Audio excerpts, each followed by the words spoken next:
Jetzt ist den. Oh. Gut.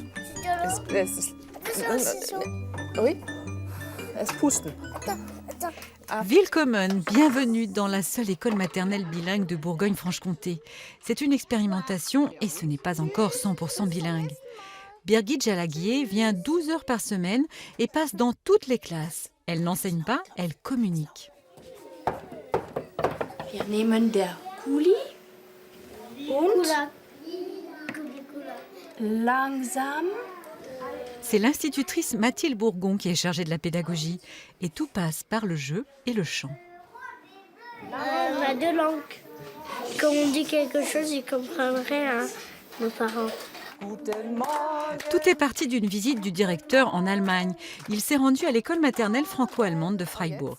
Moi, je restais quand même agréablement surpris de la capacité de ces élèves qui, outre-Rhin, entre 2 et 5 ans, étaient capables de passer d'une discipline à l'autre, d'échanges à d'autres, en allemand, en français, sans que ça crée de difficultés. Pour eux, c'est quelque chose qui est devenu naturel au fil des ans. Donc moi, je me suis dit, pourquoi pas faire ça chez nous ? Coup de chance, Sophia Rossi parle aussi un peu allemand. Elle a un emploi vie scolaire. Bref, c'est un vrai bain culturel. Une autre langue, c'est pas que la grammaire, les verbes irréguliers ou des textes difficiles. Ça peut aussi être des choses sympas, comme les petites maisons en biscuits.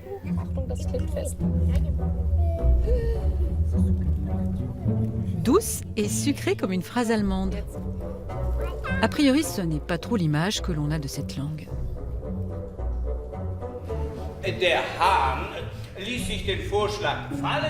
Nous voici au rectorat pour célébrer la semaine franco-allemande. L'association Consonance donne un spectacle bilingue. Cette ancienne professeure d'allemand veut faire entendre cette langue si difficile à bien prononcer. Nous avons à lutter contre beaucoup de préjugés. Souvent, les jeunes, d'autant plus qu'ils apprennent de moins en moins l'allemand, ne connaissent de l'allemand que les sonorités des films de guerre, d'une langue qui est matraquée par ce souvenir nazi en particulier. Et donc là, nous leur donnons l'occasion de se rendre compte à quel point cette langue est musicale. C'est une superbe langue. Au lycée professionnel Condé de Besançon, comme deuxième langue, il n'y a que l'allemand. Pas le choix, il faut s'y mettre. Certains aiment, pour d'autres, c'est compliqué.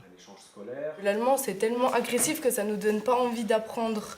Mais quand on se dit avec notre métier, on est obligé parce que je sais que quand j'ai fait plusieurs stages, j'ai rencontré beaucoup de clients allemands et de ne pas savoir les comprendre et de ne pas savoir les servir, c'est compliqué quand on ne sait pas parler allemand. Ces deux étudiantes sont justement là avec le responsable de la maison de Rhénanie-Palatinat pour faire tomber les préjugés. Anne Jarlot est une des ambassadrices de l'Office franco-allemand pour la jeunesse. Avec cet organisme, elle est partie 1 an comme volontaire dans une association d'Outre-Rhin. C'est pas pour un stage de 4 semaines qu'on part, c'est pour une année. Mais cette année-là, c'est une année qui est très très importante pour tous ceux qui l'ont fait. Moi, j'avais un bon niveau avant d'arriver, mais j'ai des amis qui sont arrivés, ils savaient à peine compter. Et ils sont ressortis, maintenant ils parlent aussi bien que moi, ce qui est un petit peu rageant à la base. En 2015, l'OFAGE a aidé plus de 189 000 jeunes français ou allemands pour qu'ils aillent travailler ou étudier de l'autre côté de la frontière. C'est intéressant de voir les réactions des élèves, de voir aussi qu'il y a quand même encore pas mal de clichés qui sont bien sûr pas la réalité, et de leur montrer que la réalité c'est autre chose et que c'est accessible à tout le monde. Benoît, le directeur de l'école, Liliane, la professeure metteur en scène, et Anne, la jeune ambassadrice, ces Français sont passionnés par la langue allemande. Chacun à leur façon, ils apportent une pierre à l'édifice du couple franco-allemand. L'Allemagne est le principal client et fournisseur de la France.